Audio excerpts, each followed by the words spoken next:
entorno del presidente Cartes está implementando su plan C. Primero, intentó de manera antirreglamentaria e inconstitucional en el Senado y Diputados introducir el debate como un proyecto de ley. Luego, buscó la posible reforma, pero ya no hay tiempo. Entonces, ahora, el objetivo es reunir la mayor cantidad de firmas y para ello, las propias autoridades cercanas al presidente dan su ok. No veo nada de malo en el que estén pidiendo la firma, ¿verdad? Los funcionarios públicos son ciudadanos paraguayos también, ¿por qué no podrían firmar? Nuestro infiltrado inició su recorrido.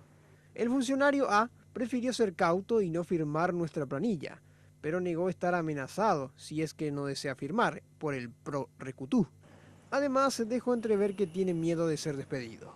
Yo no me meto, de ninguno de los bolos. Si firmo, encima capaz que me hagan algo. ¿Como instituciones públicas ustedes han amenazado algo por el estilo? No, nada que ver. No, nadie me impone. Incluso hubo uno de ellos que desafió a Cartes a que si se presenta logrando previamente la enmienda, dará su voto castigo para que no siga en el poder.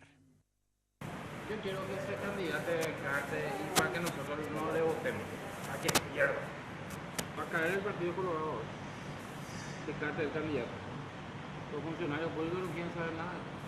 Y en época del Lugo, hasta de Federico Franco, teníamos más beneficios que ahora.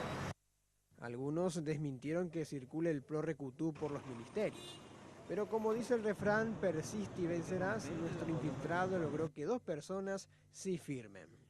Con mucho gusto. No me voy a morir, además si no tengo un trabajo mismo. Le preguntamos a una si tiene miedo de ser echada. Además adelantó que no firmaría por el pro recutú.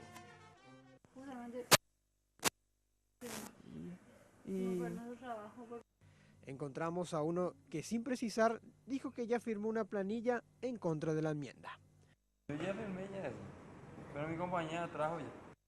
En fin, haciendo un resumen, existe un jaque entre los funcionarios, por si no firman a favor de la enmienda, y gran parte recuerda a otros gobiernos.